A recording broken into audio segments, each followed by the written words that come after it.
Este vídeo completa os dois anteriores, que fizemos sobre a fórmula de Churchill e sobre o número de Reynolds. Eles resultaram de questões recorrentes feitas por meus alunos virtuais do curso online Fundamentos de Hidráulica, Condutos Forçados. Na descrição deste vídeo há um link para ele. Clique nele para saber mais. Os fluidos, e em consequência a água, possuem uma propriedade importante, a fluidez. Ela faz com que eles mudem de forma facilmente quando submetidos à ação de um esforço cortante. Eles podem oferecer alguma resistência a esta mudança, mas a mudança ocorre, por menor que seja o esforço tangencial. A viscosidade vai se opor a esta mudança de forma. A viscosidade é, por assim dizer, contrária à fluidez. Os líquidos mais viscosos, como por exemplo o mel e o óleo, têm menor fluidez e, em consequência, maior viscosidade. Nas condições ambientais usuais, a viscosidade dos líquidos diminui com a temperatura, enquanto que nos gases acontece o contrário. A diminuição da viscosidade nos líquidos é fácil de entender. Quanto maior a temperatura, menor será o efeito das forças de atração intermoleculares, mais soltas ficam as moléculas do líquido umas em relação às outras, e mais fácil será movimentar duas camadas do líquido, uma em relação à outra. Veja neste gráfico o que acontece com a viscosidade da água em função da temperatura. Maior temperatura, menor viscosidade.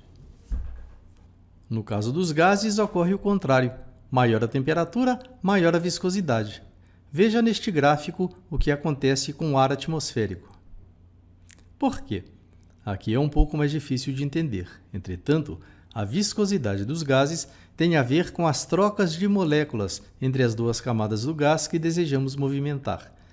Quanto maior a temperatura, mais intensas serão essas trocas, tornando as duas camadas mais solidárias entre si. Vamos ver se assim dá para explicar um pouco melhor. Imagine dois vagões ferroviários colocados sobre trilhos paralelos entre si. Um deles está carregado de espuma, capaz de absorver grande quantidade de água. Sobre o outro está instalado um canhão de água, capaz de lançá-la sobre a espuma do outro vagão. Imagine que o vagão do canhão de água está se movimentando para a esquerda e que o vagão de espuma está parado. Se nenhuma água for atirada sobre o vagão de espuma, ele permanecerá parado. No entanto, se ele atirar água, o vagão de espuma vai se movimentar, pois a água absorvida transmitirá a quantidade de movimento para o vagão.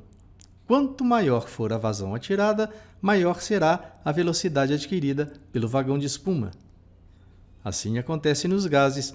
Quanto maior a temperatura, maior será o número de moléculas de gás atiradas de uma camada para a outra. Só que, no caso que descrevemos, os dois vagões têm canhão e espuma. Deu para entender a analogia? Que bom! No que diz respeito à mecânica dos fluidos e à hidráulica, quem arranjou uma equação para a viscosidade foi o Newton. Ele mesmo, o Isaac Newton. Nesta figura, estamos representando certa porção de água entre duas placas sólidas paralelas entre si.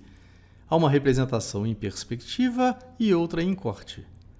Aí está a água encerrada entre as placas, sendo que a placa inferior é fixa e a superior é móvel. Aplicamos uma força tangencial F na placa de cima. Ela passa a se deslocar com velocidade constante v. A água entre as placas se deforma. Observe que a partícula líquida que se encontra junto à placa superior vai com ela, e a partícula que se encontra junto à placa inferior fica com ela. Estamos imaginando na figura que a deformação é linear, quer dizer, que a variação de velocidade é diretamente proporcional à distância. Nestas condições, v sobre y é igual a dv sobre dy. Chamamos essa relação de gradiente de velocidade. A relação F sobre A igual a tal é a tensão tangencial. A relação tensão tangencial sobre gradiente de velocidade é igual a μ, que chamamos de viscosidade absoluta ou viscosidade dinâmica. A denominada Lei de Newton da viscosidade estabelece que tal é igual a μ dv sobre dy. Nesta lei, tal é a tensão tangencial, que é igual a F sobre A. V sobre y, que é igual a dv sobre dy, é o gradiente de velocidade, e μ é a viscosidade absoluta ou viscosidade dinâmica. A 20 graus Celsius, μ da água apresenta aproximadamente os seguintes valores. No SI, μ igual a 10 a menos 3 pascal segundo. E no MKFS, μ é igual a 10 a menos 4 kgf vezes metro a menos 2 vezes segundo. Definimos também a viscosidade cinemática, denotada por Ni igual a μ sobre Rho. Nos dois sistemas de unidades, Ni é dada em metros quadrados por segundo. A 20 graus Celsius, no SI e no MKFS, o Ni da água vale 10 a menos 6 metro quadrado por segundo. Nesta tabela, encontramos como varia a viscosidade da água com a temperatura. Varia muito. Veja o que acontece a 20 graus Celsius. μ igual a 0,0001029 kgf vezes metro a menos 2 segundo e Ni é igual a 0,0001007 metro quadrado por segundo. A 60 graus Celsius, μ é igual a 0,0000479 kgf vezes metro a menos 2 segundo e Ni é igual a 0,0000478 metro quadrado por segundo, menos da metade. A 4 graus Celsius, μ é igual a 0,0001598 kgf vezes metro a menos 2 vezes segundo e Ni é igual a 0,000001567 metro quadrado por segundo, mais que uma vez e meia maior. Vamos fazer um exemplo. Qual é a tensão tangencial que se deve aplicar a uma placa plana móvel que se encontra separada 1 milímetro de outra placa plana fixa, para que ela se movimente com velocidade igual a 0,5 metro por segundo, sabendo-se que entre as duas existe água a 20 graus Celsius. Aplica-se a expressão tal igual a μ sobre v sobre y, ou F sobre A igual a tal igual a μ vezes v sobre y, onde μ é a viscosidade absoluta da água a 20 graus Celsius, igual a 10 a menos 4 kgf vezes metro a menos 2 segundo, e v sobre y é o gradiente de velocidade, igual a 0,5 sobre 0,001, igual a 500 segundos a menos 1. Portanto, tal é igual a 0,0001 vezes 500 igual a 0,05 kgf por metro quadrado. Estas tabelas mostram como variam a viscosidade absoluta e cinemática da água com a temperatura. Esta variação é mostrada nestes gráficos. Por sua vez, estas tabelas mostram como variam as viscosidades absoluta e cinemática do ar atmosférico com a temperatura.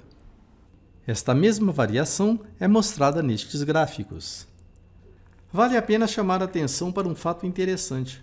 Observe que a viscosidade cinemática da água a 20 graus Celsius é igual a 10 a menos 6 metro quadrado por segundo, enquanto que a viscosidade cinemática do ar atmosférico a 20 graus Celsius é igual a 1,5 vezes 10 a menos 6 metro quadrado por segundo. O ar é uma vez e meia mais viscoso que a água.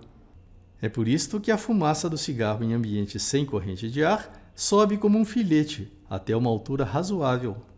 A viscosidade maior diminui o número de Reynolds e faz com que a fumaça escoe no regime laminar. O exemplo, só para isto mesmo que o cigarro é útil.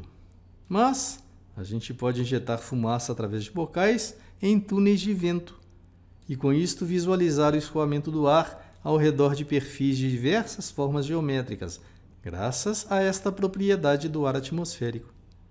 Você pode encontrar na internet vídeos a respeito de experiências deste tipo. Bom, ficamos por aqui. E se você gostou, não deixe de curtir, comentar e compartilhar.